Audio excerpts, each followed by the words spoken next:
Training for six-pack abs and the perfect body. If you follow the diet outlined in Video 7, then you should find that you start to lose weight from all over your body, and this eventually reaches the gut. But here's the unwanted surprise. You won't instantly get the amazing stomach you always wanted. Apart from anything else, there's probably still flabby skin here, and perhaps even stretch marks. That's because the real magic happens in the gym.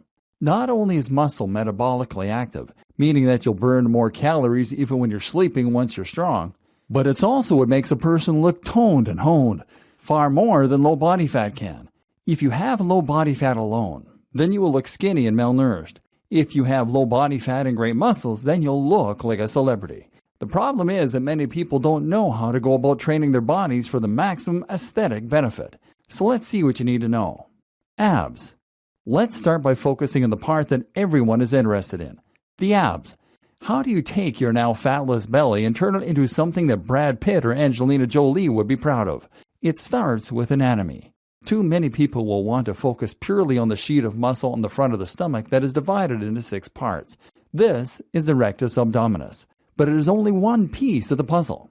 What's actually more important in many ways for people looking to get rid of belly fat is the transverse abdominis. This is the band of muscle that wraps around the stomach and lower spine and works to support the back and act like a girdle. The good news is that if you train this part of the stomach, then it will work to actually hold in the gut.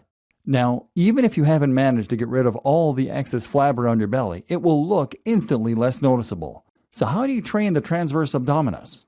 It comes down to anything that involves holding your body in the plank position. So plank is a good one then. Or breathing in and bringing your belly button up to your spine. This is the idea behind stomach vacuums, or what is sometimes lovingly referred to as the cat puke exercise. Essentially, you need to go on all fours and then practice pulling your belly in towards your spine. Hold for 10 seconds, then repeat. Another important part of your midsection are the obliques. These are muscles on either side of the abs which run and point downward toward the center. Getting a great set of obliques is a surefire way to add a lot more detail that results in a much more ripped final impression. To train the obliques, you simply need to perform sit-ups with some kind of twist at the end. That might mean literally twisting backward and forward, or it might mean using a punching bag. All this is not to say that the rectus abdominis isn't important too. It is. And this is what will give you the vaunted six-pack look after all. To train this layer of muscle, it's useful to first have a good idea of how it operates. Essentially, the role of this muscle is to prevent you from snapping backwards and to hold your body upright by tugging against the erector spinae. It's also used when you bend forward, of course. What all this might tell you is that the rectus abdominis is often trained without going through the full range of motion. This is why performing sit-ups over a Bosu ball can be a good way to stretch it out and to challenge the muscle fibers that often get missed. Another powerful tip if you want abs is to try and add resistance to your training. That might mean doing sit-ups while holding a weight plate, or it might mean using machines that provide more of a challenge while crunching in the gym.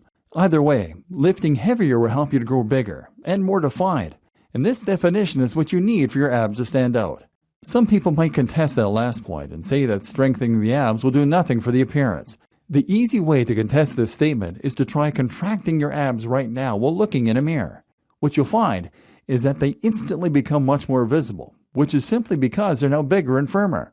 Train with some resistance, and this is what your abs will always look like. Weight loss. Of course, you can also use exercise in order to encourage more weight loss, and this will indirectly lead to better looking abs. There are plenty of exercise programs that you can use in conjunction with the diet in this video course, but ultimately the right one will depend on your specific goals and your training style. One more rumor that you need to dismiss, though, is the idea that you need sub 10% body fat in order to see abs.